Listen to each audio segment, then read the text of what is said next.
Ladies and gentlemen, welcome to Development Discourse, where we ideate for Africa's development. My name is Patrick Okigbo. I'm the founding partner at Next Year. Next Year is a multi-competency advisory firm focused on addressing Africa's complex development challenges. And one of those challenges is fiscal transparency and what we call state legibility. The 2023 Open Budget Survey rated Nigeria's budget transparency at about 31% and public participation in that process at 19%. These very low scores stem from, what your guess is as good as mine, weak institutional systems that fail to organize fiscal data into accessible formats. They fail to communicate these data effectively so that citizens and oversight authorities can actively engage, and also fail to enable practical action through standardized monitoring and enforcement mechanisms.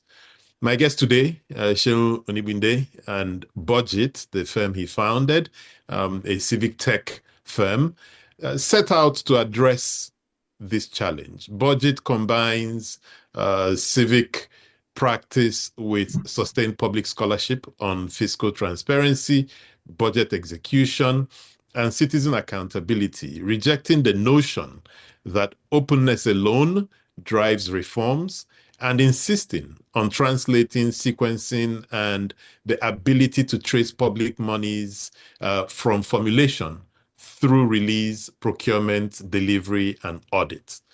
Seun and his work at BudgIT have received numerous awards, including Future Africa Award, the Quartz Africa 30 Innovators, and Aspen New Voices. Seun has received several fellowships, Ashoka, Archbishop Kuku, Melvin Jones, Stanford Draper Hill, etc. As a Knight Innovation Fellow, he advanced health journalism via the ICFJ Gates Foundation support. He serves on several boards, One Africa Policy Advisory Board, the Open Government, the Government Partnership Global Steering Committee, and was named amongst the Africa Report's 100 Most Influential Africans. He has an engineering degree from University of Agriculture, Abeokuta. He was an Obama Foundation Scholar at Columbia University in New York, and he's currently working on a doctorate at SAIS, Johns Hopkins University in Washington, D.C. Seun, welcome to Development Discourse. It's a pleasure. It's been a while I had my profile.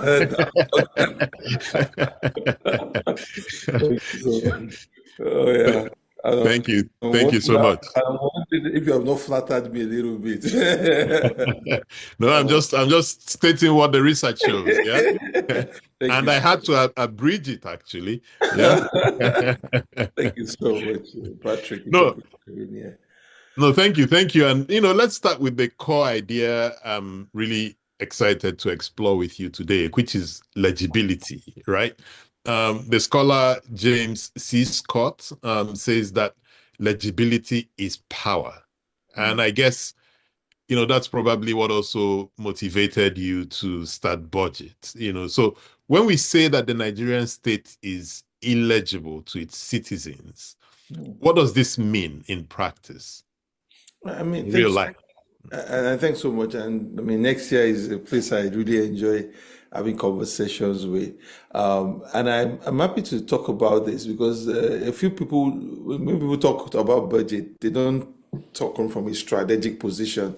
It's much more about, I mean, what exactly is happening from a programmatic standpoint, like what's happening now, what's happening in 2026, 2027 budget. But sometimes it's always good to also take a long frame into this. And I guess at the heart of our work was information asymmetry. It was a question of the fact that if there is no equal opportunity within the environment to have access to information, then we do not have a structured democracy. It's important to claim that there's a civic space. I mean, there is a state space. Maybe everything brought together is a democratic space. And what you see most times is the state or the government encroaching into the civic space.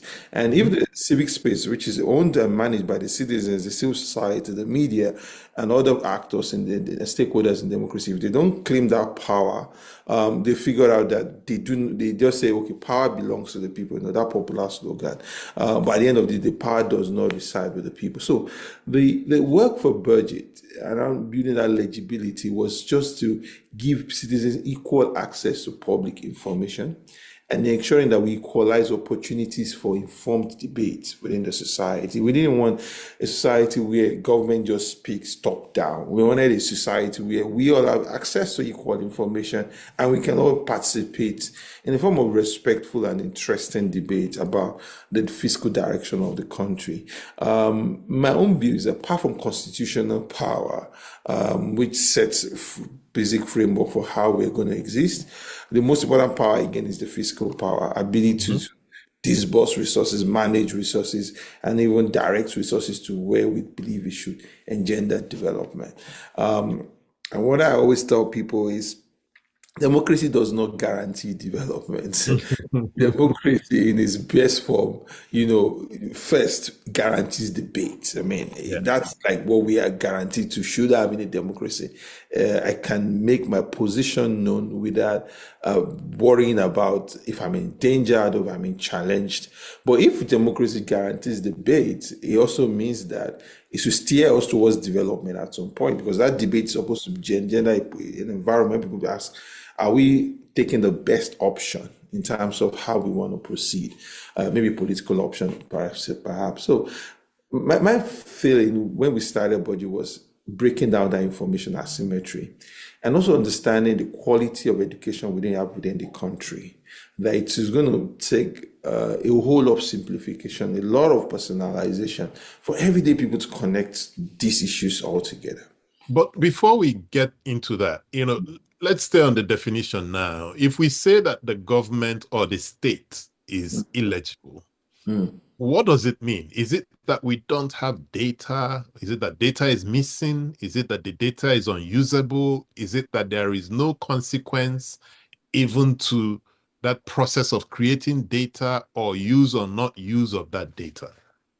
The first thing is first look at mindset shift, because I always look at things from like a mental models approach to say people in government and citizens, how do they see one another? How do the people in government see their citizens? Because if you start from that position, and some of this is that people don't want to outgrow military mindset, this top-down autocratic syndrome. I mean, I was looking at the video today where a minister, maybe for a civil dispute, takes police and is trying to intimidate the city. People just don't understand concept of just service and basically that you are here to serve the people.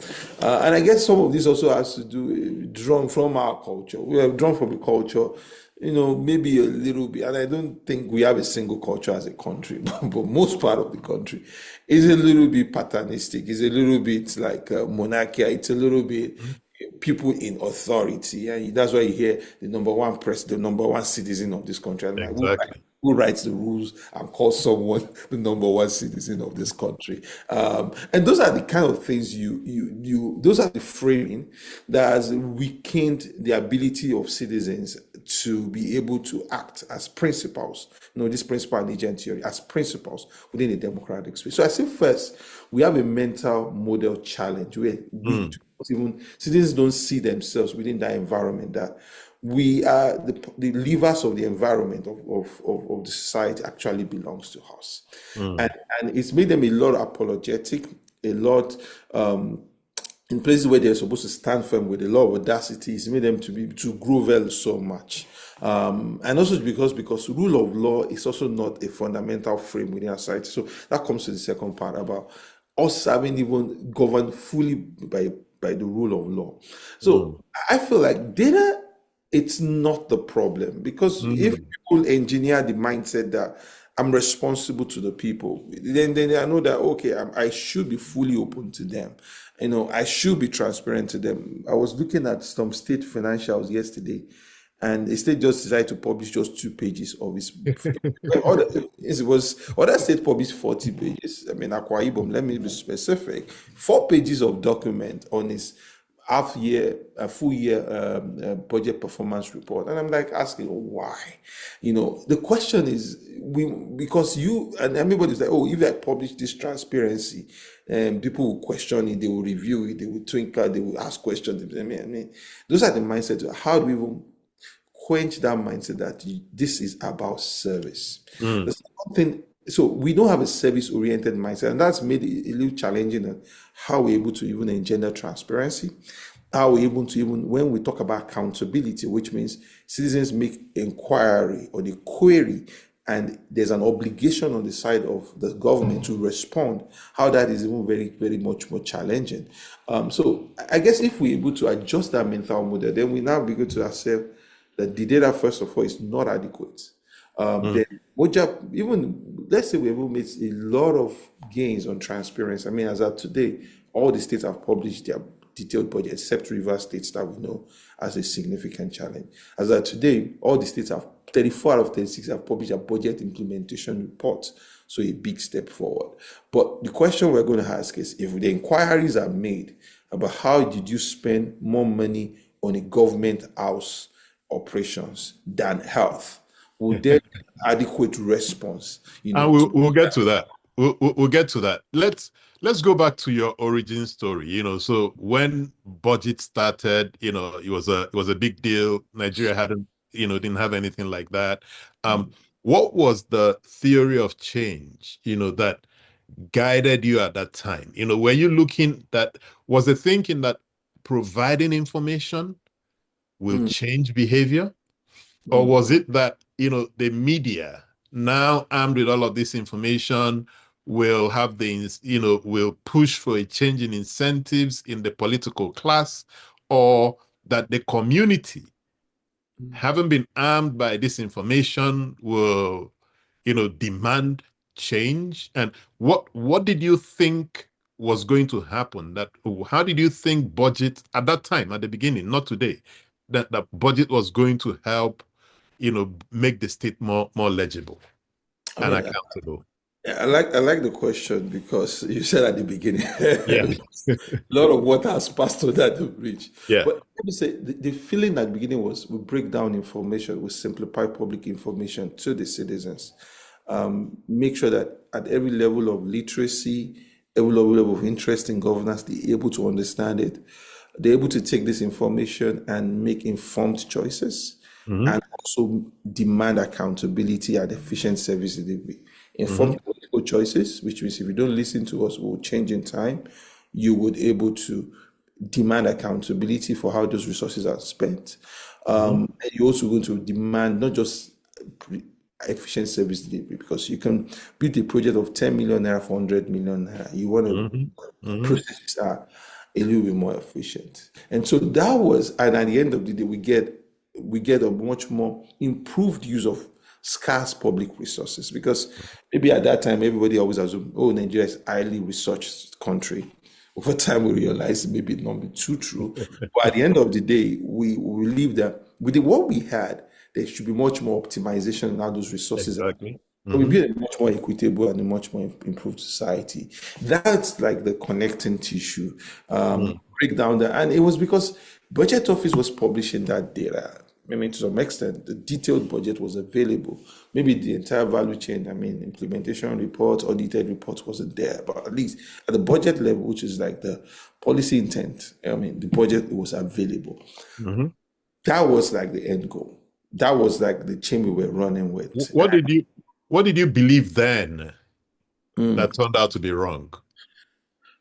I think, I mean, right now, I reflect a little bit about participation, about how willing our citizens able to participate in the environment. And it comes from a position of people have too much running in their lives. I mean, the economic pressures, the challenges of this world, so to take another stride, another stop and say, oh, I want to go and write a lawmaker, call a lawmaker, it was one of the biggest risks, which we still deal with now, is that sense of helplessness or apathy, that all is not going to work. A little bit, we tweak the model between to say, okay, let's put a bit of work on service delivery mechanisms that means businesses now track public projects. So it was not just breaking down information, it was also tracking public projects. Maybe one of our biggest wins so far is budget. But it's good from a fragmented perspective, which means we get a ball built there, we get a school built there, we get an hospital built there. But to create like a systemic loop where a government knows this should be the quality of education within my state. This should be the quality of primary healthcare. I mean, we're talking about primary healthcare since the day budget started. This should be the quality of primary healthcare in my state. To get to that systemic thinking where there's an optimization across all levels, especially for the social sectors. I won't even say for every road, bridge, and I mean, it's my biggest challenge that participation has to be, it's not a given. That's the first thing I've learned. Because look at our voting numbers. I mean, you see 60, 70, 80% voting numbers everywhere. It dropped to 7% in the Abuja elections over the weekend.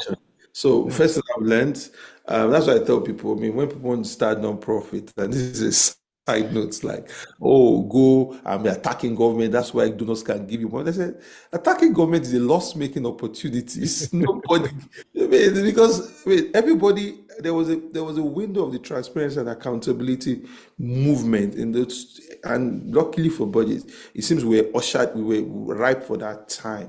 2011, 2012, those early days of the Jonathan, and the enthusiasm. The same way you see with AI and climate change in these times, and with the whole feeling of citizen power was going to upturn system and was going to make the system much more efficient. And I guess there's a sense of retreat from that thesis a little bit. Because they're looking at interplay of culture, they're looking at interplay of a fiscal education. So participation is not a given. The second thing the second point that I would feel is also state power has gotten much more stronger in recent times. And I guess it's because there's a sense of helplessness about people, and people are pliable, accepting, when rule of law is being broken. Because, I mean, what exactly should guide our conduct in a much more normal democratic system is that we are all governed by the rule of law. And once, I'm asking, we always do this scenario map. What if government says budget shut down tomorrow? What happens? Do we get people on the street to protest to us? Are people willing to fight that battle for us and something like that? So I mean, there's a sense of helplessness in continuous and zealous approach to the use of state power that citizens have come to quietly condone. I get a little bit worried about that. My hope is in the media a little bit, especially the emerging media within the fearlessness that they're able to use the whole of the data we have to amplify some of the things that we do. But I mean, as a person, I feel like there's a lot much more that citizens can do. Yeah. And we'll come back and explore some of these questions in more detail to see if there's still hope of increasing participation in the light of what's happening with our politics and elections and so on.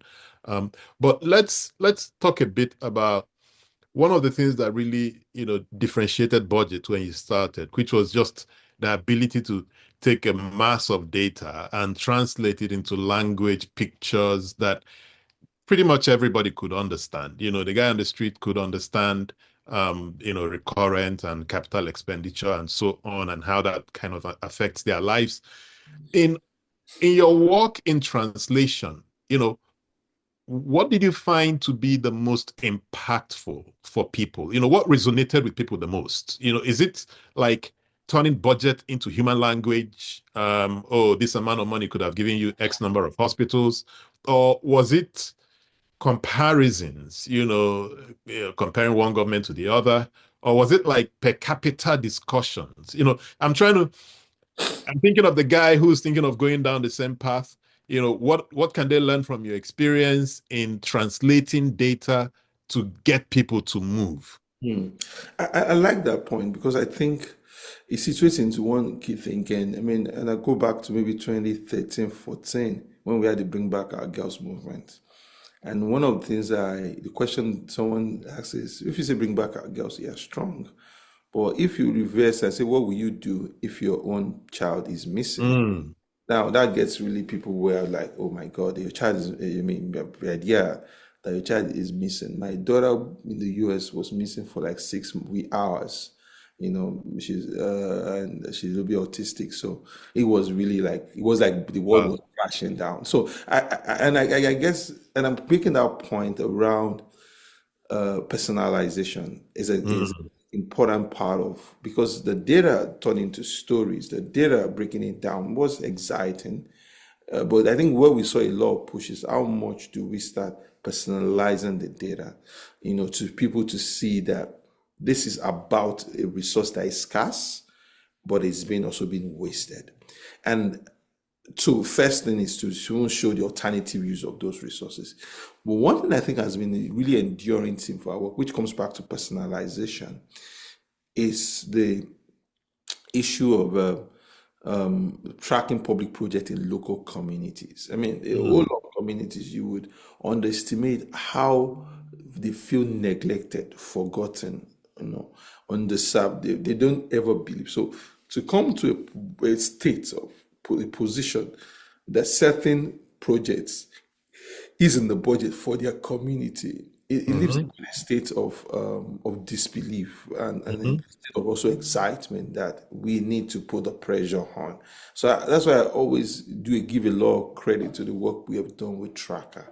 Mhm. Because at the end of the day, people see themselves in the budget. They believe that something is in for us. And I guess because obviously, breaking down the budget, recurring capital, saying this money could have built 10 hospitals, excellent. It generates retweets, it generates excitement. And I've seen also, but I'm asking what carries people to move to take action.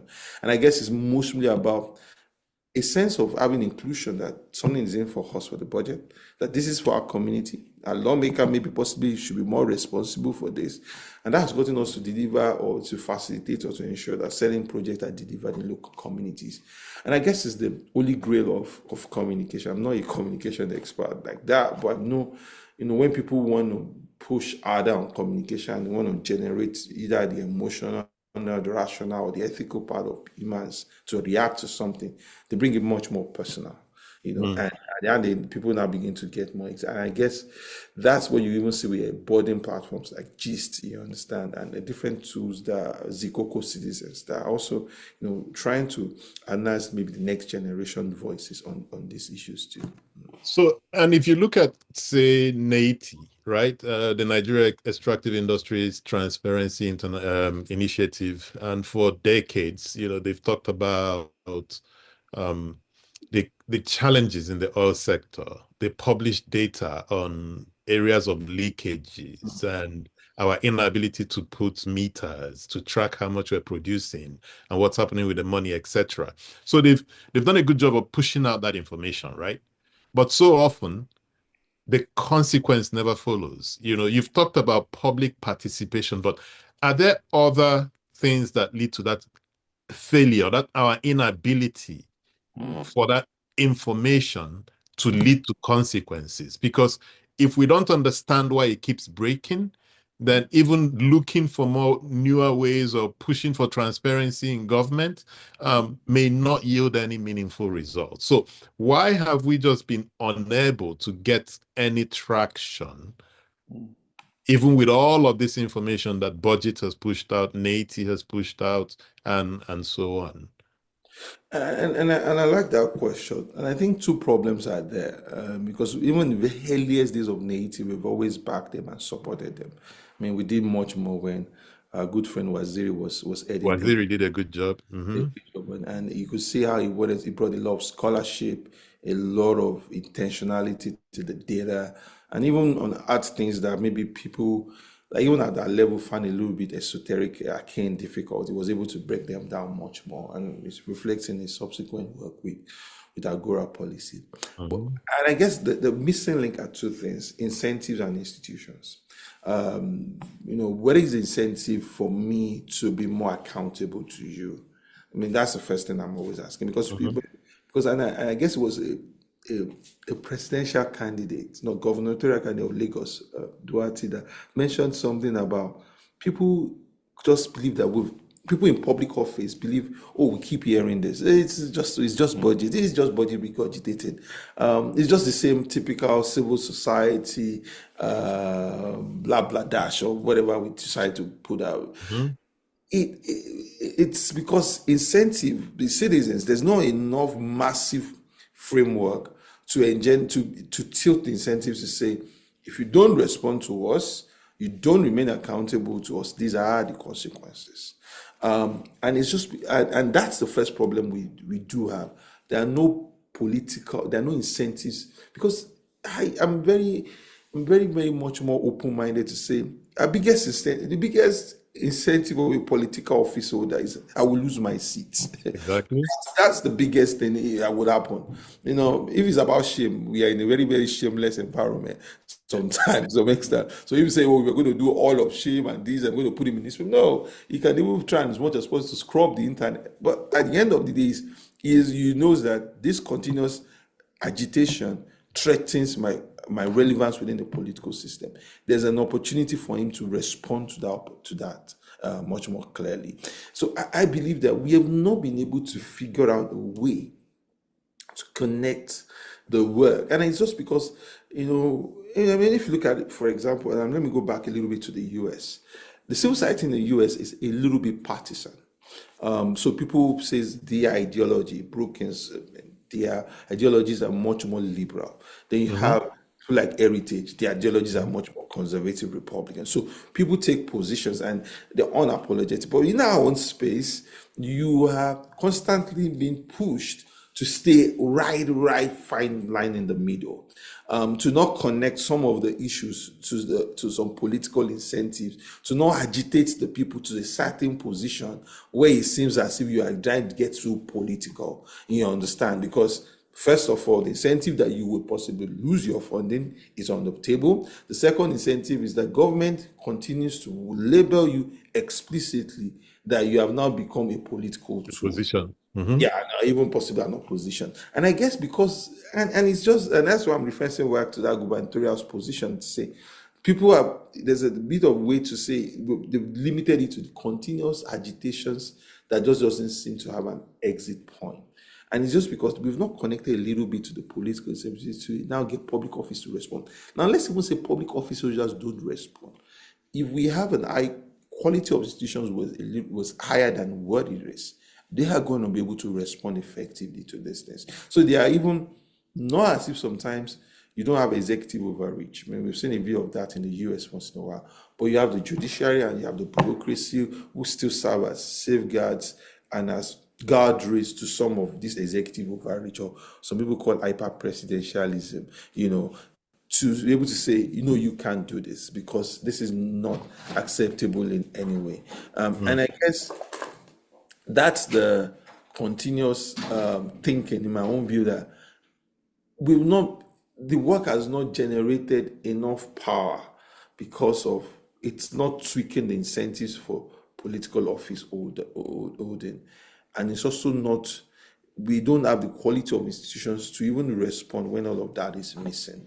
um, you know and some of those institutions also, like people say, institutions are like the long shadow of an individual. So invariably, if you get a waziri in Haiti, you are excited that things are popping up. And if you don't get a waziri, because waziri did a lot of things. NMPC took a lot of money from NLNG, and the most entire LNNG benefits up until 2015, NMPC failed to account for all of that money. Mhm. There were significant differences in terms of lifting values and what was declared as final production values. If you put the numbers together, we ran into billions of dollars that you could see this way. And there were issues that were continuously remediated year in, year out, with no exit points. Mhm. But at the end of the day, political office holders, the citizens do not take that information in mass enough to challenge public authority to say there must be consequence for this. And until we're able to build consequence framework, political consequence framework to our issues, or the second point, or we get the benevolence of people in public office. Yeah, the benevolence, because sometimes people have said you have to be lucky sometimes with leadership as a country. You can do everything right, but sometimes, because if you're relying on the citizens to activate these things, sometimes it doesn't happen. So you might also have to pray for a form of lucky leadership. Maybe you stumble on it, like maybe you stumbled on a LinkedIn, a FDR at certain points, to be able to, engender this kind of leadership that goes above and beyond. And third thing is institutions. Yeah. So let me float a thesis here and see what you think. So elections in Nigeria, we know how terrible they are right now. We're hoping that the electronic transmission of votes will improve things. It's yet to pan out. We're hoping on that. But I think there's a second angle to this, that we don't have a political class, that engages in robust electoral contestation. So around elections, you have all the politicians jump out, but after elections, you don't see that ongoing engagement from the opposition. Someone runs an election, loses, they go to bed, 4 years later, they come back.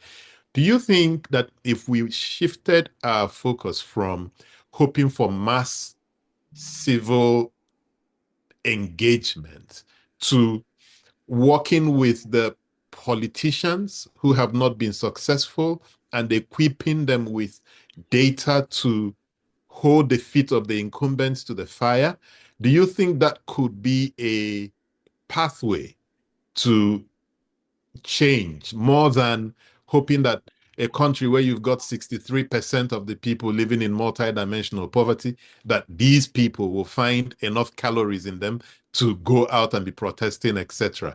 Isn't the incentive more or higher with people who have attempted to win political office but did not? If we focused on giving them the data, that they could become a bit more of a nuisance to the incumbents, and that would force the incumbents to change. What do you think of that kind of theory of change? And I like that question because, there is a casual link in that direction already. And we might not have a formal framework to it, which means BudgIT shares something or a document, and you see a presidential hopeful or candidate take that same information and write a long thesis on it. Or even sometimes we don't share anything, but the issues that ail us that we are agitated about are the same issues. Like, for example, insertion of items indiscriminately by National Assembly members, like a polytechnic in Ibadan is constructing a road in Sokoto, you understand? Lawmaker is a presidential hopeful writes things like that, or what the governor of the Mr. Fosho Duarte has been doing by taking a look into Lagos state budget, breaking down, analyzing it, and questioning it much more heavily.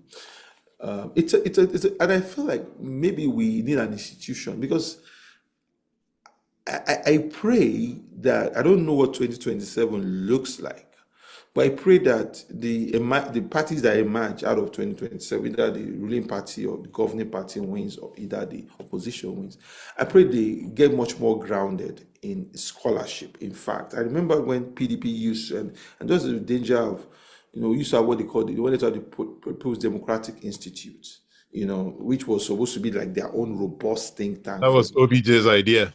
Yeah. I saw APC also forming their governing council, even though I felt like everything looked a little too political. Like, I expected that somebody, the critical party, I don't know what the land, would also start being grounded in ideology. And I feel maybe this is personal, not BudgIT's position, that maybe 2027 will give us a clean slate in terms of opposition politics in this country. Explain that some more.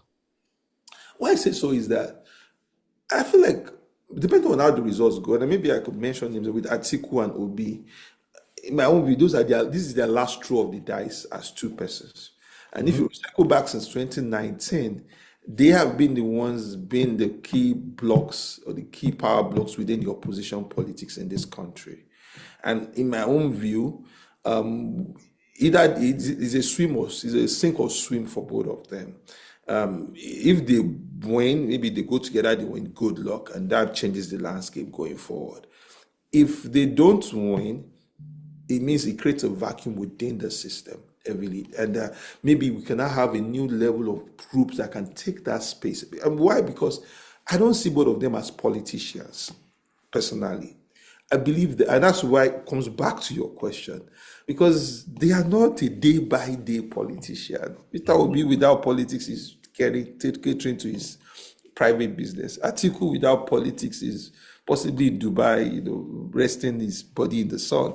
They are not people who do politics. Look, compare that to the president, even when he was not in office for a prolonged time.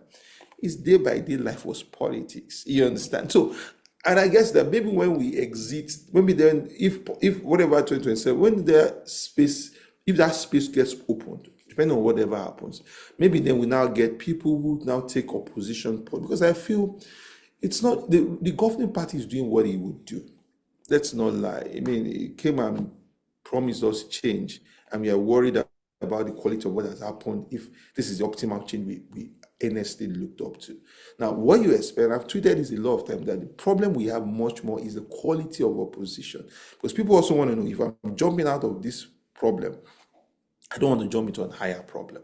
And so being able to articulate that position and be able to offer alternative strategies in a very structured, and in a very grounded and proximate way, it's one of the challenges we continue to face. So, I mean, I feel like the most important election for a very, very long time is the 2027 election, because it would possibly cement the governing party. I don't like calling them ruling party. It would possibly cement the governing party. And now you have a lot of vacuum on the opposition side for new leaders to rise. Because I want the next generation. My own wish is to the next generation to take over opposition politics in this country. Honestly.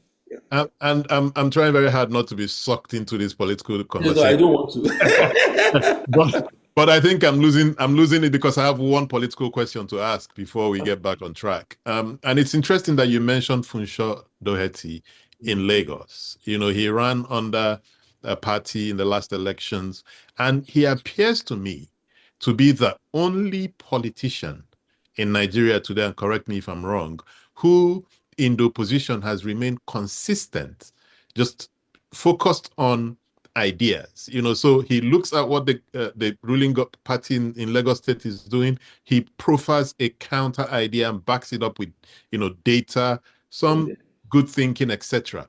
But I don't see that he's catching traction. So when you say you're hoping for a new generation of politicians, etc., and I'm looking at what he's sustained over the last 3 years, 2.5 years, and his name doesn't quite pop up in these types of conversations, which says to me that are people paying attention? Wherein lies your hope that this new generation of politicians will take over from the incumbents and they would actually find space to do whatever it is that we're expecting they would do? It's a bit tough, and that's why, with the social science and human interaction and human elements, it's kind of a little very complicated. And I think it's from a quote that I got. It says, and it's by a Catholic intellectual called Chesterton. It's called the Chesterton fence, and he mentioned something that it's not because the minority of voters vote. It's because it's the minority of a voter that votes. And what he was trying to say is, a voter has a multi-layered issues: the economy, identity, social connections. There's so many things left with the voter, and somehow it might be picking the most important. Some people are going to pick ethnic preservation, for example. Some people are going to pick identity issues. Some people are going to say, okay, it's the economy for me. Some people, it's the inclusion for them. Some people, it's because, it's, people took Jonathan because they felt, this is an underdog story, and all of that. So and because voting itself is a whole lot emotional. And that's why I feel like, first thing, what Funsho Duarte is doing has to be coordinated within a multitude. I don't think him alone. And that's the challenge when people like call me that Seun, go to government, go and join House of Rep. Like Oluseun alone in House of Rep. I mean, you're just throwing me to the wolves, and you now come back and say that I've been a failure. Let's go. Get me 30 of us being there and banging the door on these issues. And that's the first thing he has to get. How does he situate? How does he situate within a cluster of people, which are now, because you look at back, it's just the laziness of time. Go back into the 60s and how people had strong socialist leanings and they stuck to those agenda and they organized those agenda. Maybe the Aminu Kanos of this didn't hold high office at the end, but you could see clear insight into the kind of ideology they stuck with. And I guess it's just for people to be able to build some form of framing that is connected and clustered together. The second thing is proximity and self-awareness. And I was speaking in Kigali last week that a lot of intellectual Africans are getting frustrated. And I don't want to be that frustrated in their 60s, 70s, because they look back and like, how are we not participating in this society? How am I not the governor? How am I not the president? How am I not? And we will look at the quality of this person in public office. And I guess it's also something we must think about proximity.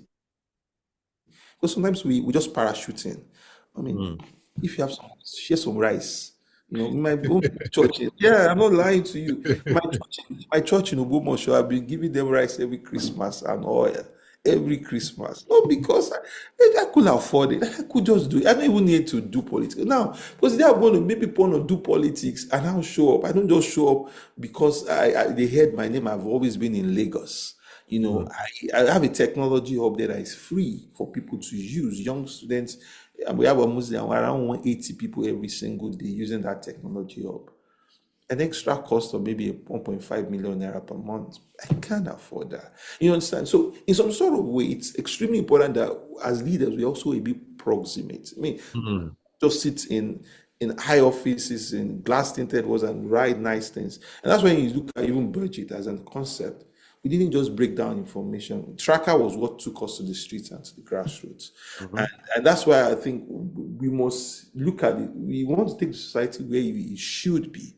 We also must understand where it is right now. And that's why I mentioned clustering which look at Obasanjo time, where Obi, Okonjo, Soludo, Sansero, Ribadu, Ifueko, Mogui, there were too many people in there that were pushing the button directly. Then you now also have to be proximate and self-awareness.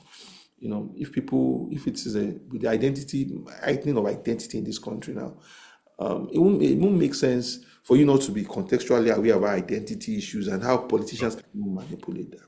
Sure. Now, transparency is a big word, but transparency can also be theater, so you can force government to be transparent and they publish dashboards, but it means nothing. Like the example you gave this morning, Akwa Ibom has checked the box, they published, but they gave you 4 pages that wouldn't give you any information. So when you look at data coming out from government, shiny government dashboards, etc. They've got young people creating these things these days. What are the 1, 2, 3 red flags you see that tells you that this information is not going to change anything? And I can give examples. I mean, for example, I think, like you said, transparency can be a theater. For example, NNPC used to publish a very detailed, and I think Waziri mentioned it in his piece of this last week. NNPC used to publish a very well detailed budget, very boring data with a whole lot of data. Now they said, we now want to look cool. Then you now give us an this summarized document that communicates nearly nothing. That's more seems like a propaganda document. So obviously, transparency first is in the detail. I'm always very fine with keep it as boring, as messy as possible, but put a substantial detail that is actionable. So if it does, I mean, in budget we always have this 4-way test. It must be accurate, it must be timely, it must be comprehensive, and it must be actionable. If those 4 things aren't there, it's not transparency. Because I mean, if I get audited statement of 2021 now, and it's all transparent and not detailed, what can I do with it? So those are the key elements that we always with timeliness, comprehensiveness, actionability, and also the fact that it must be accurate. And leave explanations. Because, for example, a state I've been paying attention to heavily recently has been Enugu. Enugu's IGR just went over the roof. And I'm asking my guys in the team, let us deep down. Because I'm asking, maybe if there's a magic there for every state to copy, because I don't see how Nigeria of a state moves from 30, 40, 50 billion. And suddenly you start talking about you want an Nigeria of 600 million. Okay, for you finally got 300 million. In my time in budgets, even Lagos State has never had that kind of jump. You understand? And what are you finding? I feel like maybe there's some accounting games happening personally because I told the team, I mean, number one, they've not released their Q4 budget implementation report. So I told my team, wait. I mean, at least we now have 2022, 2020, 2024, 2025. Then we can now tease out the entire revenue lines out. Then we can now say, okay, where were the biggest jumps? Because I believe I see sales of assets. Okay, well, if you sell an asset this year, you're not going to still sell that same asset next year. And I don't know how much asset the state is able to sell. And I guess that's what I call the detail, and because I want to peer learning from the process, I want to be able to tell my governor in Oyo, you have pay attention to that Enugunga. He has unlocked a new opportunity of domestic financing, and maybe that would change your state. And if it's not there, we can challenge them openly to say, be honest with your data. This seems like there's some games happening in here, and that's what I want to say. Transparency must not be a theater. You must reflect accuracy, because a lot of state governors, because everybody wants to have donor funding. I mean, we're checking the state yesterday. It's the only state that had 140% on its health budget. Yeah, and an average state in Nigeria has an health budget performance of 56%, like 70 is the people that have gotten highest in terms of budget performance. But then we see Castina had 140%, and I'm asking, okay, let's go back again. This is like a huge outlier. I mean, and I'm asking, give me the breakdown of what's changed. What did you spend on? Is it on OPEX? What CAPEX changed? I can't see the breakdown of the CAPEX that you spent money on. So I have a bit of challenge accepting that figure. Except I'm now going to have to write, which is now the problem of accountability. Now, if I now write you, are you going to respond to me with a detailing of at least the critical elements of your CAPEX that gave you that significant jump in your health budget financing? And those are transparency cannot allow us to take figures on the face value. And I'm giving two examples with Enugu and Castina. They cannot allow us to take figures on the face value. There must be continuous interrogation of those numbers, especially when we say outliers. I mean, we know everybody's swinging up in revenues now because of devaluation and taxes and all of that. Yes, so I expect that if you have a 2x in your revenue, reasonable. But if I've seen 2x or 3x in your IGR, now I have much more bigger questions to ask. Interesting. And I mean, the tax man in Enugu is a regular on these shows. I'll check and see if he's here. Maybe we can connect both of you to answer some of these questions. But let's speak a bit about Tracker, right? And so Tracker, monitors, aims to move projects from, what is announced to how they are delivered. Now, my question is, when this works, what is the real mechanism that gets things going? Is it shame? You've already alluded that we live in a shameless society, so shame doesn't quite count. Is it electoral pressure? You and I know that with 7% electoral turnout, Nigerians have turned their backs on elections. Is it bureaucratic escalation? But who do you escalate to? Because, the people we should escalate to are the ones who we're having problems with. What is it? Is it media amplification? I think that access to too much media has also cost us a bit of, too much info overload, that we're not paying attention anymore.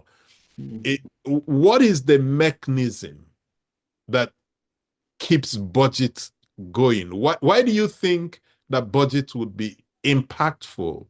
What mechanism are you looking to leverage that will keep budget and NATI and all of these accountability actors working to move the society forward? Yeah, it's a great question. I was just peeking into the comments, and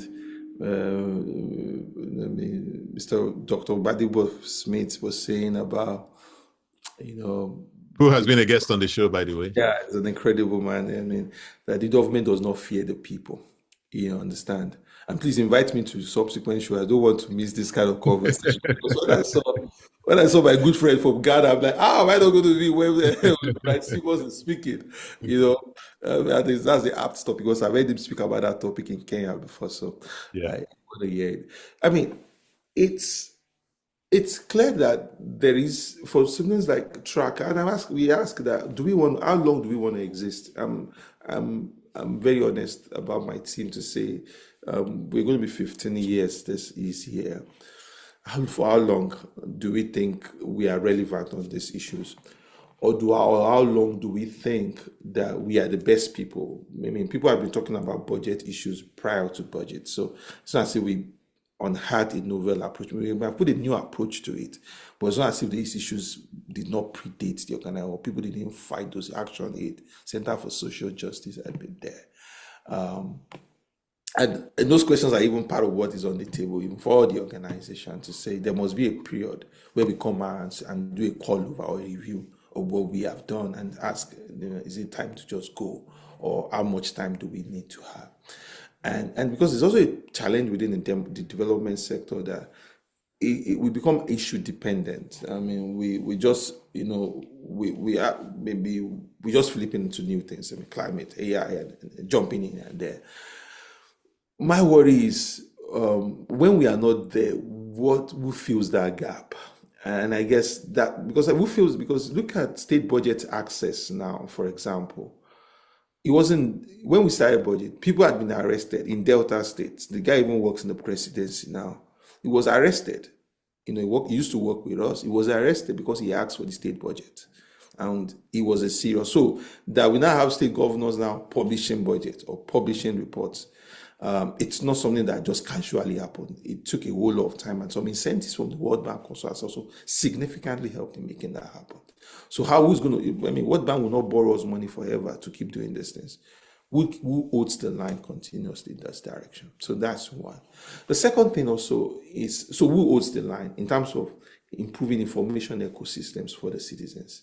And I guess that's what first keeps me going. The second thing is also the resilience to get the work done, because I've shown you a few discrepancies, anomalies in this meeting, and I can bet if somebody comes to work inside the budget, if your mental health is not strong enough, I mean, you will be strong to find a state governor spending 4 billion on health. I was for almost 3 days, no, Cross River, for close to like almost 2 hours. I was dazed, like, how can Cross River spend 4 billion naira on health? Like 4 billion naira on health. But chief of staff is spending 440 billion naira on service, on operational cost, and all of that. And just Because the state is not afraid of the people. yeah. And I went back again to say, okay, look at it from the functional classification, look at it from the economic classification. Did we miss any number somewhere? We don't want to go with the wrong number, because we do some work around state budget financing, health financing. And so that is the thing about, maybe we keep pushing the boundaries until we get to that point, which is the point you're making, that perhaps at some point, the people and their agitations, we might, and I don't want to be a bit more political, a lot of agitations thrust on the neck of Peter Obi. It's also coming from a sense of a much more lean, efficient government, a much more service-oriented, responsive government. I don't think a few people think he's a saint or a perfect person with a sparkling clean record to engender that. But if it speaks the language of people who believe governance should be service-oriented, a lot of people put that burden on him to take it forward. So in my view is, maybe we find a candidate of that nature, or find another candidate in the future that now makes all of these gains work out together. So it's the second part of, beyond the fact that there's a significant void and we have too few people working in that space, we also have to carry a bit of resilience to see how long can we last this journey. I'm seeing people break water at some point. Because honestly, look at Haiti. I didn't like the way government appointed the new leadership of Haiti. The new guy he got appointed a head of a regulatory agency, and he took it to his godfather in Kaduna, in Kashokoto, and showed it to him that me appointed. Like, if you were appointed anywhere, or for a highly professionalized, you just worry. I'm not proposing anything, but I'm just worried that you never need someone more technically, not someone who a little bit political, and also a bit reframing of the space, how the space is becoming highly sensitive to political dynamics. So the eras of Obasanjo's ran the technocratic stream this side, and he ran the political stream this side.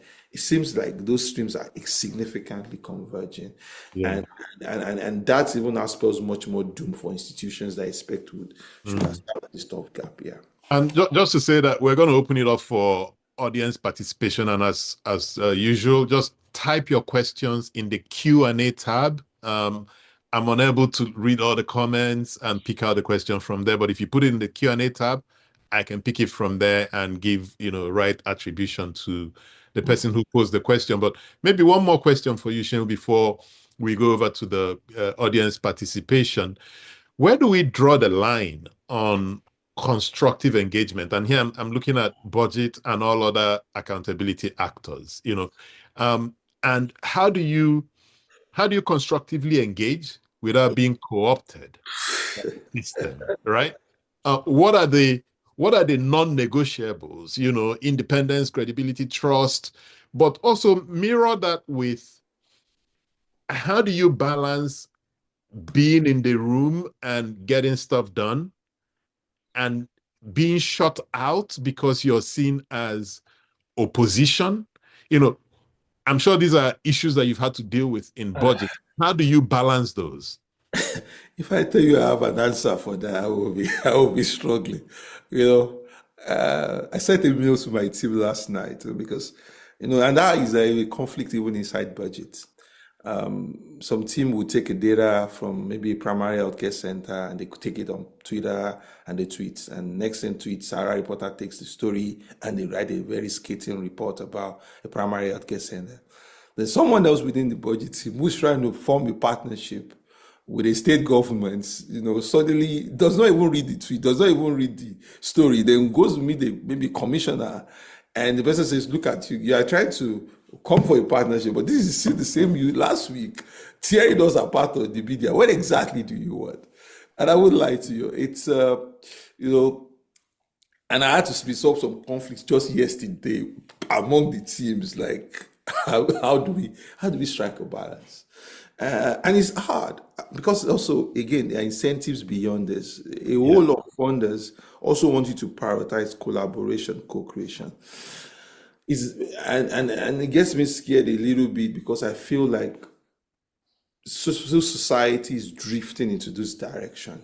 And when you get into that time, you start seeing protected information systems. So even what needs to be known or to be shared with the public gets much more limited because we're trying to protect the relationship with the government. It's in fact it's a thing of body within its current strategy thinking to say where's our way, because in the early days we were highly combative, we were fighting. Now these days we still fight, but I won't say our tone is as high pitch as what it used to be in the very much more early days, and it's not because you still are not grounded in your fundamentals, on your value systems, but as much as possible, like I mentioned, are the incentives changing, not just BudgIT, but the entire civil society entirely? Because if someone says, we want to see traction with your relationship with government, and is the one possibly funding you, if you're not careful, you want to react heavily into those type of directions and dynamics. For BudgIT, number one, we don't collect money from government. We don't collect any money from government. Contract, project, funding, pay for my hotel, none. Made us run into some trouble sometimes, but we don't. Secondly, it's also the fact that maybe we want to make sure that we see you as a very serious partner, to give you that opportunity to say, okay, we found out that something went wrong in the primary school in your community. Are you going to fix it? Because if we've come back to you once, twice, thrice, and you're not fixing anything, you are abusing the right of the public to know. We have to elevate the partnership to a level where we know that our protests within the system is going to lead to change. If it doesn't lead to change, then we know that we have to degrade that relationship to a point that we're able to put it in the public at the days. The way I've thought about budget is that our responsibility is first to the citizens, and it's go back to that basic theory of change. And that's why we do a lot for government on the inside, and which we don't even talk about. We're part of the technical committee of the tax reform. We did a lot of advisory for National Assembly on the tax reform. We've helped the Ministry of Trade and Finance, Trade and Investment. We've helped Budget Office. We've had native over the years. So when people come on social media and see budget like we are always counting, I hardly find anybody in government, anybody of means of authority in government that says, oh, I hate budget. Maybe they are state budget. Maybe they are special advisors or media aid budget. But nobody holding that executive position does not understand the value. Maybe it's limited. Maybe it's not acting the way he should act. Maybe it's not pushing things hard like he should. But they understand that these are germane issues. These are important issues. My thinking is just we must be grounded in our values. But like I mentioned to you, I don't have all the answers because as we go into the new strategy, it's one of the key questions. And I can say our head of communications in the attendees for this meeting. And the question is always, what should be our communication tone as a brand? It's a huge question as we proceed continuously. There's a question from Babajide Olaiwola. If you feel any threat to self, in the type of work you do, but I think you've kind of alluded to it in your last response, but I think maybe it's to also touch on it. Do you feel that you or your team members feel any threat from disgruntled parties who may want to do you harm in any way for the transparency you bring to this matter? Why I posed it is there's always this question about people scared to do what they know is right and can move society forward because they fear that, there could be threat to their lives. But sometimes I feel it's over-exaggerated. But I just wanted to know your point of view on that. I won't say it's exaggerated, but I just feel like you just have to be audacious and resilient to do what we have to do. We have been threatened once in the past, a few times in the past, especially even when it comes to state issues, for even our state officers, arrested, threatened and all of that. But at the end of the day, stay on the data. We are not an investigative outlet. We are not trying to find information that is hidden. No, our push is to ensure that there's a continuous flow of information to the public and interrogate the information that is put out there. And I think if a lot of us stay much more in that data-driven frame, it's a bit like a safeguard. Instead of, we're not, looking for, not trying to tap into government database, find an information. No, stick to and interrogate everything. I guess that's maybe a safeguard a little bit. Second thing is also work within community. Sometimes when we feel things are buoyant and maybe threatening to budget, we call all that civil society together. So we say, Open Alliance issues a statement. Open Alliance is a list of 25 organizations. You don't attribute that specifically to budget. So now if you feel the threat level is also a little bit higher to go within a community of civil society. But to be honest with you, staying with the data is a lot of power. It might not be as threatening as we think it should be, even though it should be highly threatening. Because sometimes in Nigeria, to be able to be highly threatening is to stay on the high rhetoric. You understand? I always ponder that for the scale of work our budget has done, I could practically walk into a lot of rooms and people don't even know me personally. Yep. Yeah, because actually, I've worried about that. I've asked myself that how is that? Is it a conscious choice you made, or is it just true to your nature? Yeah, it's a conscious choice I made to do a lot to put the brand ahead of myself, because even though as much as possible, I want to make sure that the brand voice gets much stronger than my own voice, and I guess it's because we are a society that is heavy on the extreme. So if I say Tinubu is a thief now, this is dad now, believe me, social media will go gongo and I'll have 4,000 retweets and all of that. But I'm trying to tell people to say, let's raise the conversation to a data-driven environment, where we use data. And I'm happy with a lot of people, even there's no activism with them emotion. There's an emotional tone that is laced with it, and it's a theater and a performance part of it too. Let's not deny it. But at the end of the day, we must also stick to the fact, because at least that protects us a little bit. These are your facts that we are constantly interrogating. There's a question from, Gabriel Adoda. How can BudgIT position itself to impact on what goes into the budget document and not just tracking output? It's a good question, because most of what we call the budget that we're tracking, they are captured items. I know people who go and import solar panels from China and bring a ton of it into the country, and their way of getting money back from that investment is to lobby labs, National Assembly members to insert solar street lights into the budget, not because communities need solar street lights. It still goes back into the quality of leadership that we have and institutions we have as well. We could try, because we always do what we call needs assessments. We get communities to write lawmakers to say, this is what we need. A lot of time it doesn't work. And at the end of the day, the question I'm asking is that we are not significant enough within the political space to engineer that kind of thinking. Primarily, the only thing we can just keep doing is, if there is a gap within the environment, we track, we raise the alarm, we get it fixed. And I guess that's from what's coming from that reactive point is what can happen. So, because we talk to government to say, let's form a partnership. We met the Minister of Budget and National Plan, I'm sure more than 5 times since he's been there, maybe mostly private meetings. And it's not as if he's not understand. He understands all the issues. He gets all the issues. But is there willpower for him to now push the system to act properly as he should? I've not seen that effectively. And I guess that's where, until we grab that political leadership, that's where maybe we can make our fantasies happen. Without that, we will still continue to accentuate on the needs that we can see. A road is bad, school is bad, and hospital is bad. And put a lot of media pressure, put a lot of constituency pressure, and hopefully things could change. That's second. Okay, so I have a really tough question from Folari Badebo Smith. He says there's still a question I cannot answer. Why has the federal government not released any capital votes in the last 24 months? Is it that the country is broke and we don't know it? Is it that there's something else going on? Because he alludes that the states have money, lots of it. Local government has money. How can we talk of GDP growth without capital spending?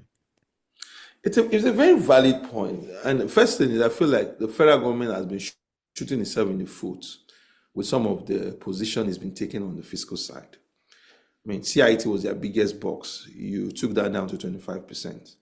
The VAT that you got something around 15% from, you say you don't want almost anything from it anymore. Then you don't share in the PIT. So you're giving all of that to the states. So more of what you're getting now is customs and the oil revenue. And that's why this PIA thing went heavy, because the federal government is on significant pressures to shore up its revenue. I know the state will also benefit from it, but at least who is taking 48% of all of that money? Maybe if you adjust for derivation, the federal government will still at least take 40% of that. So the federal government needs more money. It's a very simple thing. They need more money. 2020 revenue was 20 trillion. Debt service cost was 17 trillion. You pay salaries, another 6 trillion. You have statutory transfers, another 24 trillion. So you have not even done any capital project at all. Minimum for you to operate is around 24, 25 trillion. Your revenue is 20 trillion. Now you go borrow another 8, 9, 10 trillion for that year. Still not enough. And in that 6 trillion you've borrowed, instead of you to target capital projects that are in the budget, you're targeting projects that are your own, your own fantasies, your coastal roads, your Lagos airport that you are trying to remodel, you target the Sokoto, Badagry, or whatever road that's coming to. Those are what you're targeting. You're not. So that's the problem. revenue is not enough. Capital projects are not properly targeted for what exactly works. Is And it by design? Knowing that the president, when he was in the opposition, kept speaking about devolving powers to the states and so on. Is it is it what he's trying to push here without allowing for a big debate around it? Give the monies to the local governments and states, start the federal, and then limit federal government to things like defense, embassies. In fact, even the embassies, he's not even funding them. I mean, So, yeah. I mean, I've heard the ministers had been, nobody has given portfolio to a lot of them. I can imagine how long that would be. Uh, I don't think it's a philosophy, because if it was philosophical, I think you should have just gone straight to it and say, this is my philosophy. But you have a significant infrastructure stock gap that is largely federal. So you can't even run away from that fact. Then also, you have not even come forward to say, I mean, you are the ones in the grapevine that you're giving lawmakers ₦1 billion each for constituency projects. You understand? Just to smoothen processes. By the time you bring everybody together, that means that's 469 billion. Obviously, the senior lawmakers will not get $1 billion. So you are talking about somewhere around 600 billion you are giving away as capital projects. So, and most of these projects are micro projects that the federal government has no business with. Mm-hmm. So I don't feel like it's philosophical. I feel it's a question of, this is you guys can write whatever you like in the budget, but as a president, these are my priorities, and this is the priorities I'm going to be able to fund. And I guess the agitation because of the contracts, thus being the protest for the contracts, has gotten high, and now when the budget defense is now up, is when we now begin to see a little bit of traction to say, okay, we're going to fund 2024 project, 2025 project. But I don't think the intention was to fund those budgets in any way. I think, and also because the previous government with Buhari used the CBN to cushion those gaps. Those gaps had been there for a while, and they used the CBN. Because of the reform and the conservative position they have taken on fiscal tightening, monetary tightening, and fiscal discipline in quotes, they do not want to go back to that CBN drain.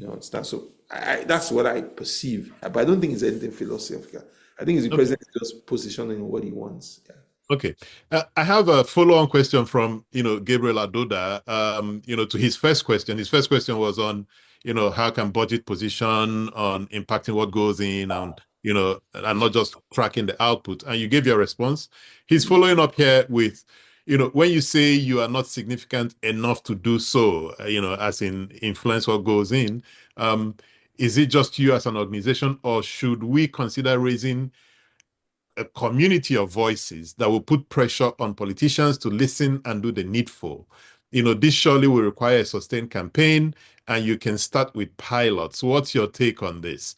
And I think it's an important question coming from, Aduda, who until recently was, probably the youngest PAMSEC in federal PAMSEC in Nigeria until his retirement. So he must know what he's talking about. That as PAMSEC, he may not even have control on what goes into the budget.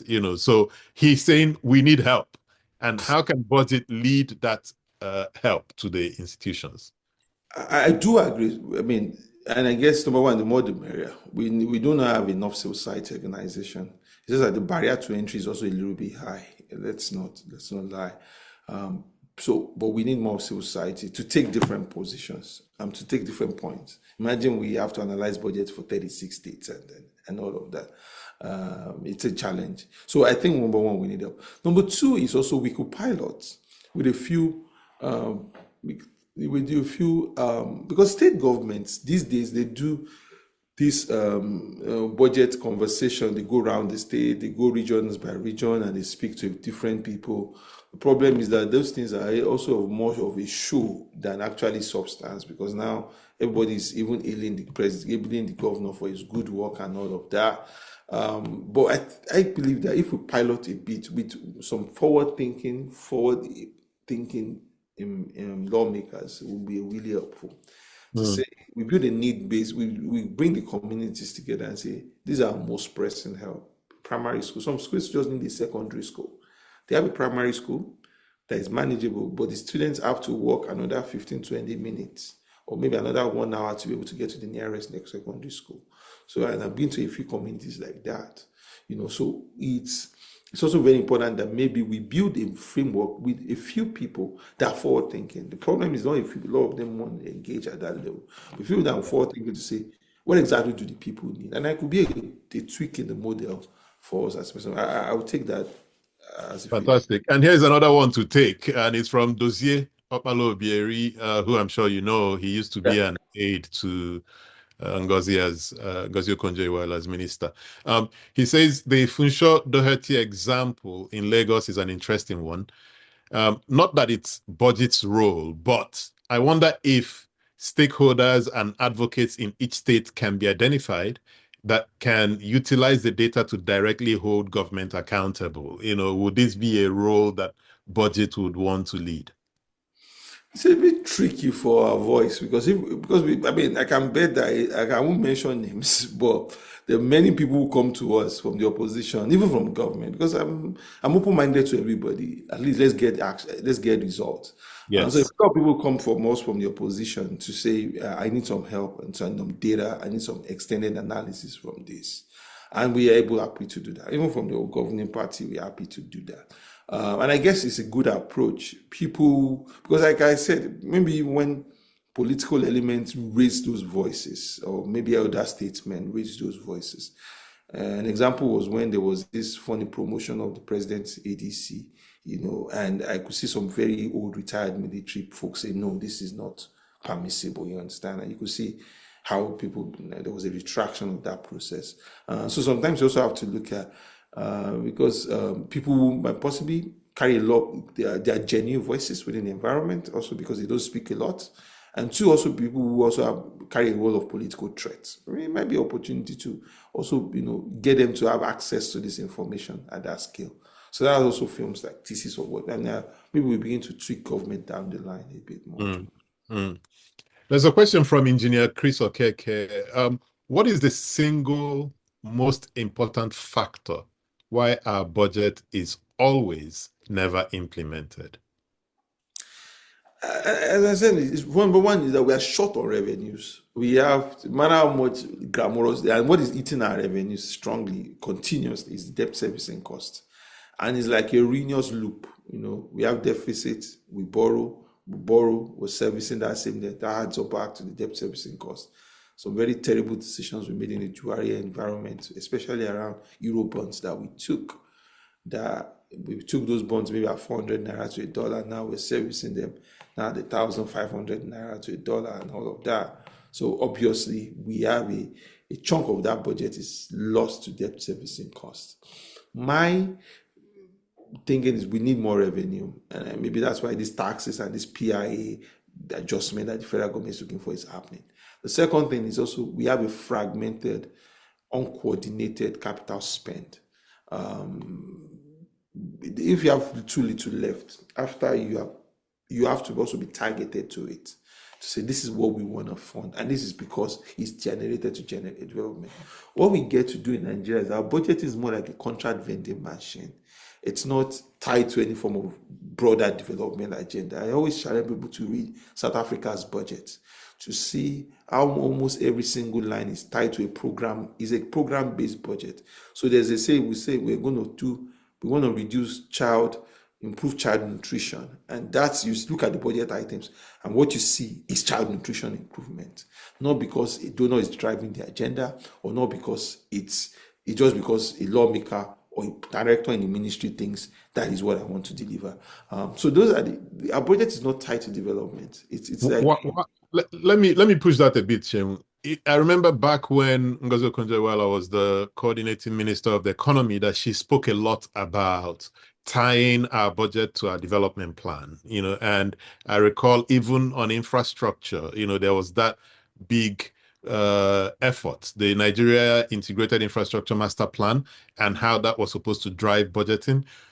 Why hasn't any of that happened? Why aren't we tying our infrastructure spend to this big master plan that the country spent a lot of money paying, a consulting firm to work with, to put it in place? Why aren't we tying it to all the development plans that we keep talking about, Vision 2030 and all of those things? What's the disconnect? Because if we don't understand it, we'll probably keep just repeating the same mistakes over and over. It's a problem of democracy that we have approached, man. No, it's like someone that is dieting and you're going to the scale every 30 minutes to check if you're losing weight. This 4-year cycle that we have had. I mean, look at us. We had Jonathan had his own slogan. Someone had seven. I think Jared was 7 big things or 7 points. 7 points. Agenda. Then Jonathan had now everything now renewed hope. It's splattered over almost every single position. The next guy comes in now and he carries his own different agenda. For you to be the very functional society, ideas must exist in longevity. Ideas must exist on the. I mean, you are just like a node. You come forward like if Trump says, Biden said he was running the CHIPS Act, and even Trump came in, there's little he could do to stall down the CHIPS Act. When JFK said we're sending a man to the moon, even he had killed JFK, a man finally got to the moon. Even people had this democracy, they've incubated some of these ideas in institutions so that political leadership come, they go. Some of the ideas that are fundamental to the growth of the system still remain. Unfortunately, we do not have that kind of scenario. We have politicians who are just running more like a 4 to 8 year agenda. And I run my agenda, I go back and this and that. It'd be kind of extremely dangerous thing. And I don't think you can even get prolonged development in this direction. And I guess apart from corruption, this short-termism that runs our policy space is a much more bigger problem. Because people, you are not able to build a coordinated approach for a prolonged period. And there is nothing. Look at us, we've been in this whole game for 15 years. I mean, we've made significant wins, but we can't say we've made systemic wins as we would love to make. So that's for someone that's been running something for 15 years. And so when you have government running 4 years, and that's why we talk about PHC under Jonathan, we talk about PHC still under Tinubu, we talked about primary healthcare, I see someone who's trying to do. So we're not out of the woods because there is no prolonged coordinated action. And that comes at the heart of our democratic direction and the quality of the institution. Because even when you have those cycles of these repeated short cycles of, the institutions still remain, and they understand that this is what we need to do to take the country forward. You're right. There's a big initiative we're trying to do, to run a national debate, and this is one of the topics that we're considering, and hopefully we can get it off the drawing board, and we see how that goes. But there's a question from Martha Gadzama. She's an intern with us at Next Year. She says, if you could change one structural thing in Nigeria's budgeting process today, what would it be and why? If I could change one thing, it's that every single line item in the budget must be connected to a development objective. As an agency, you must tell me what exactly are your if I would change that template, what exactly is your strategic objective? Because I've seen enough of budget plan to know it's just a couple of directors and the PAMSEC in the agency that just string different items together or make new old items reappear and pass it off as the budget. If I had my ways, where you want to do this, to what end? Does this even link to the mission of your agency? And how are you going to evaluate that opportunity? I mean, if I'm building classrooms, to what end? If I'm training teachers, to what end? So that, because until you do that, even the evaluation mechanism of the budget will never happen as it should. If you're not backdating, you're not putting the budget into a back channel to say, this is the development objective, this is how line item fits in. And now it makes it easy for me to evaluate that at the end of the day from an outcome level. Yeah. So here's one question.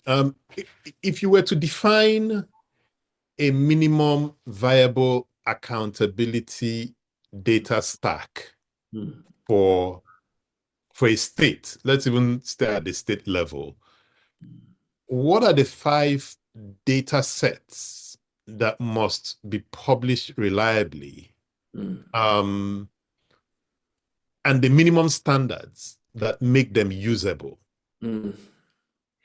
So number one, you must first have like a detailed budget, an appropriation budget with capital projects. and I put it with capital project, because if you give me construction of road 40 billion naira, it doesn't make sense to me. Construction of Onitsha Asaba road 5 billion naira, it brings the actionability into the budget.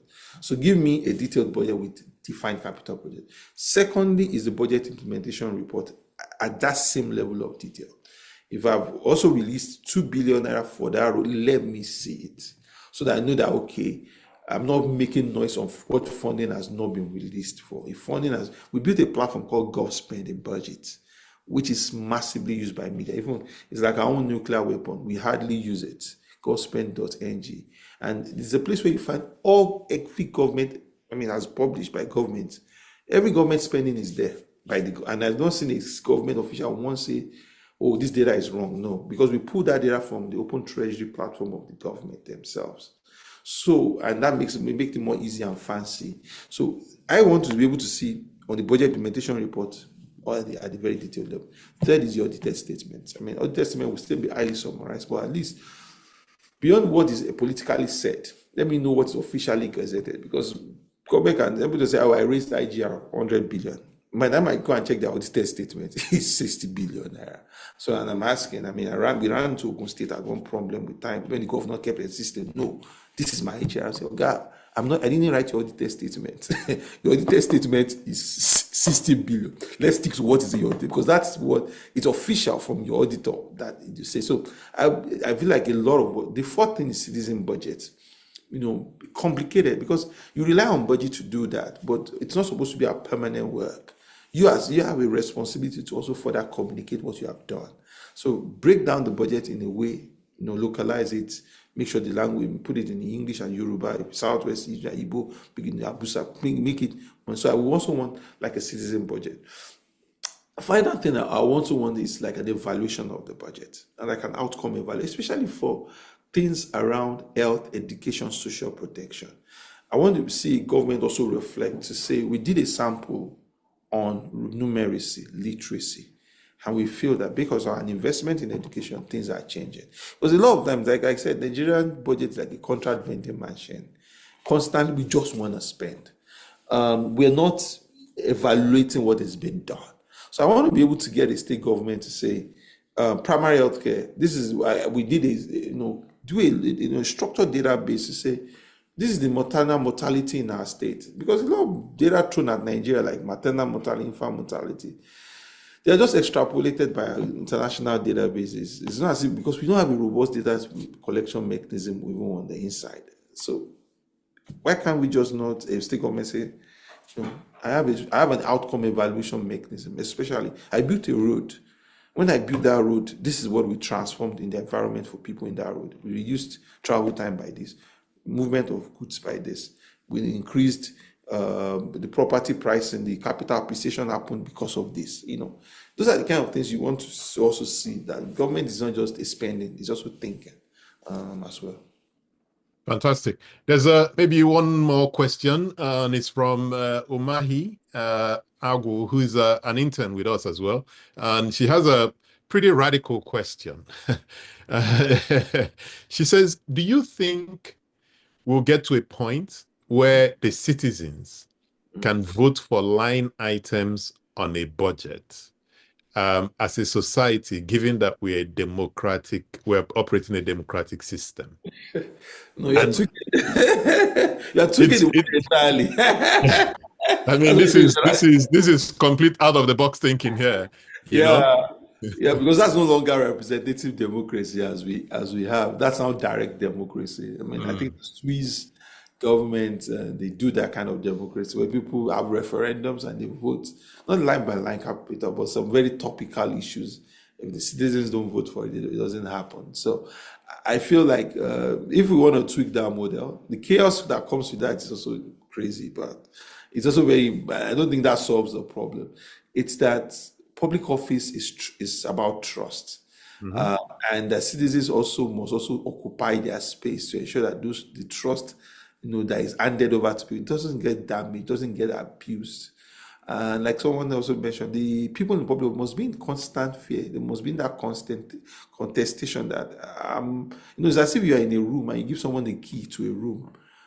Even if the person is walking towards the room, to the door, I can ask you, turn back, hand over the kids back to me. Mhm. The people are in power, those folks are not in power, they are in authority. So we must also make a difference between power and authority. That power actually resides with the people, and it's the people being, but unfortunately, we are not exercising that power with data and information. I guess that's what BudgIT has tried to do over the years. We hope that in years to come, we would make bigger strides than this. And Okay. all of this tie about incentives and institutions. Yeah. Definitely two last questions. Two last questions. The first one is, and we have to get an AI question in, right? So number one is, okay, number 1A is how are you using AI in your work today? And the 1B is, how do we ensure that AI doesn't lead to mis or disinformation? The first one is we're building a tool called Beamy. We built the first edition, which is, we have a lot of data, as I've shared a lot of Yeah. this with you. And we wanted to put all of that into like a web platform to, get people their access to that data so much. Because if you go and say, what is Nigerians or your state revenue on ChatGPT or cloud or anywhere, you will possibly not get an accurate figure. Yeah. Because they're general purpose technologies. They cannot streamline to that level of detail yet. And also our data ecosystems are not structured as it should be. So it's a gap that we even are thinking to as an opportunity. So Beamy is what we built. Secondly, it's also, we also thinking of a lot of things are changing. Once the budget is signed, and it happened this last election, once the budget is signed into law, we are the one that are doing the infographics and giving it to the media stations. This last time, the budget was passed. People fed that whole budget into the AI machine and generated a visualization for them. And it's on the Rise TV. So I felt like, oh yes, this is a new world. So it's the way to destroy. I sat down with my team yesterday. We went role by role to say, who do we find, who is going to be relevant in the next few years? The graphic design, Yeah. how relevant will you be? The analyst. We did test. We did a whole sheet of Excel and we tossed it into Claude yesterday, and asked Claude to give us an analysis of almost 20 rows of Excel. And he didn't do a great job, but he did the 10%, 30% quality job. Those models will improve in the next 2 years. So what happens to the analyst? Mm-hmm. So obviously I have told my team, the thinkers and the machinists are those that own the future. I mean, AI will not deliver this for us. AI will not. But AI will almost do everything for us.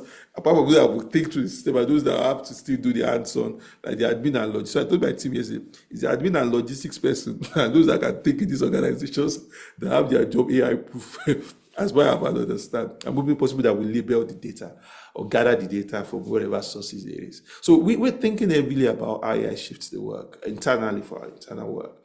The other part is the misinformation. Yes, it's frightening because those parity is getting there. We did a video for our US office. We have a small work we do in the US in Chicago. And the person we contracted to do the work, I looked at the video and even till now, I'm not sure, is this AI? Is this human?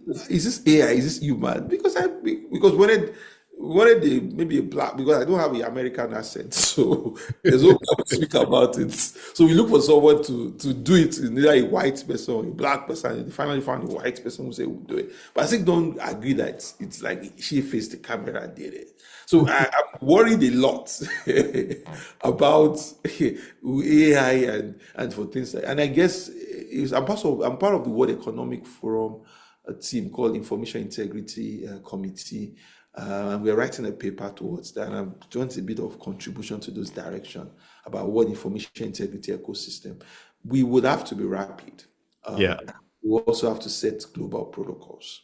Yeah. Because it's the same way we set global protocols about who can own a armed drone, who can own nuclear material, who can own. There's some things even though we believe that we should be democratic, we still have ring-fenced transport management of it. I believe we are ripe for that global protocol about standardization, so that we are trying to push the boundaries of technology, but don't let us do things that will destroy the entire ecosystem. Last question: what gives you hope? I mean, my hope is in the young Nigerians. My hope is in the fact that we might still have a little bit of time. and I guess, this is always my chat to young Nigerians. It looks like, I know it looks like it's hopeless, but first is that we must be resilient, and we must carry patience and impatience together. Mm. Patient because it will take time. Nigeria is not going to flip by a switch. I tell people there is no, we have been zealous, we have made noise. There's no flipping of the switch for Nigeria. But we must live in two worlds at the same time. We must carry optimism and pessimism. We must carry patience and impatience. That's why people say, oh, you don't credit this government enough. I say, if I credit them this morning, by this afternoon, another news comes out and it's terrible. I don't know how to reconcile. So let me wait till when they are done with their 4 years. Then you will read my final verdict on whatever government is. So Mm. we must be hopeful, and understand that it will take time. Because if we are too optimistic, we might be disappointed and lose faith. But if we know that it will take time, we will know that it will take time. And I guess for young Nigerians, I believe that with data, with AI, with the new organization, I believe that the kind of society that we truly, truly dream will happen if, Mm. if we are willing to really participate. We have to participate in it. Mm. Even though we are civil society, even though these portals are bred a little bit, even though this gets us to get people paid. But at the point in time, I feel like our generation has to also step out of this comfort zone and also ask questions from, can we engage in the political system? And I'm very always apologetic because we can't, well, unless we just keep mourning and we'll turn to our 60s and 70s and we ask, how did we now have this class of people who really determine the direction of our country? Exactly. Exactly. Seun, thank you so much. This has been super powerful as I expected it will be. Thank Thank you. you so much. Yeah. It was a pleasure, sir. I really enjoyed this conversation. Like I said, a lot more strategic than 100 questions about what's wrong with 2026 budget. Yeah, but Yeah. Thank you. Thank you so much. And ladies and gentlemen, I mean, my big takeaway is very simple. Transparency isn't enough. What matters is making the state legible in ways that citizens can use and link information to incentives, so accountability has real teeth and projects move from announced to delivered. Seun Onigbinde is the founder of BudgIT. Thank you for joining me on Development Discourse. And to the audience, thank you. Please like, share, subscribe, and stay with us. Until next time, let's build that society we really want to live in. Thank you. Thank you, everyone.